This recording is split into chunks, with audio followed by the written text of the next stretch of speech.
Hello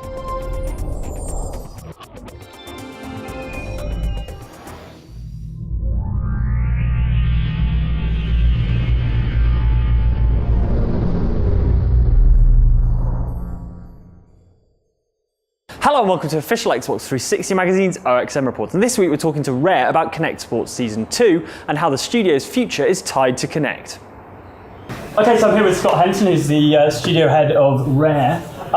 So you're generally considered to be a studio that really took advantage of Kinect, made the most of it. Why do you think that is? Well, so when we first saw Kinect, which was like 3 years ago, we saw this huge potential to change the way people play, right?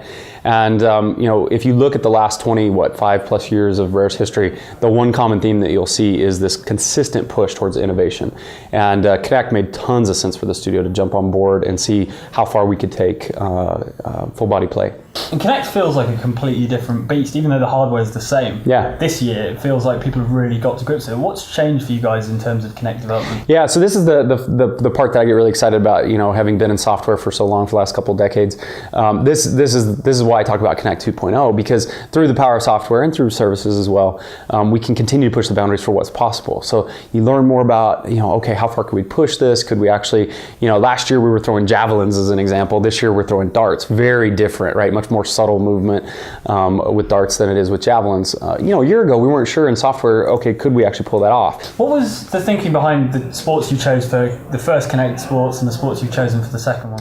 Yeah, so in the original, there was a lot to just kind of prove out with full body play. So, it was like, okay, well, let's think about sports where you might jump or run and that kind of stuff. So this is why you see track and field and, very, physical exertion focused things. And then, of course, like very natural experiences like bowling. So it's a very experience led. And then as we kind of started, doing that, and we were like, well, maybe what we should do is, now that we kind of got this under our belt and we kind of feel really good from an experience perspective, all the different things that we could do, let's go talk to customers. Let's talk to them around the world and like, what do you guys want to see? What do you think would make sense?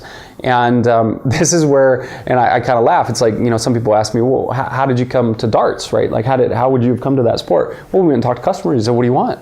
And you talk to people in the UK, you talk to people in Germany, you talk to people in the Netherlands, you talk to people around the world. And they're like, well, yeah, I think a really fun thing would be darts.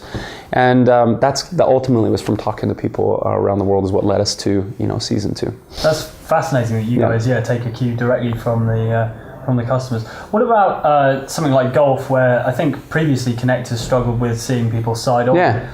What did you have to do to remedy that? Well, there's a lot of things that we did in the title to innovate in general. So when you stand sideways, if you were to look at me, you wouldn't be able to see my back arm, right? Well, if you're swinging and you have a technology that's trying to see your arms, well, that makes it a little bit of a challenge, right? So we again, partner with the platform teams and the hardware teams and say, okay, well, what technology do we need to invent to actually make this feel really, really good?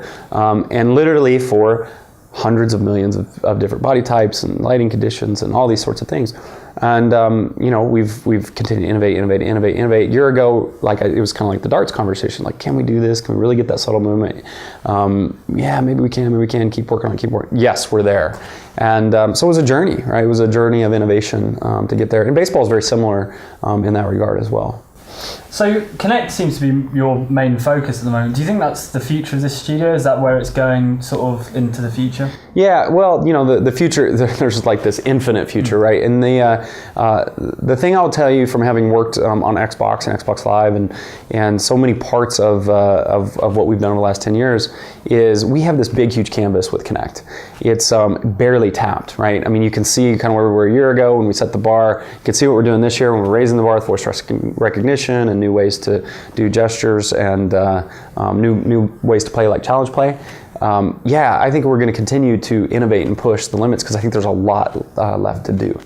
What's Rare's relationship with its back catalogue? Because there are obviously a lot of fans of your kind of old franchises, things like Killer Instinct, etc. And I mean, do you hear those calls for sort of remakes and things like that? What's your response to that? Well, in general, first of all, it's great. We love the fans of the history and legacy of Rare. It's a huge honor to have that as a part of the studio. But our focus and ambition is about innovating and driving innovation with Kinect. If it makes sense, of course we'll evaluate those kinds of things. Right now, our immediate thing in front of us is Kinect Sports Season 2, and continuing to push with that. In fact, we'll continue to push the innovation envelope even beyond launch. We haven't talked about any details of that yet, but people should stay tuned because you'll see more with Season 2 even beyond what you see with the initial release.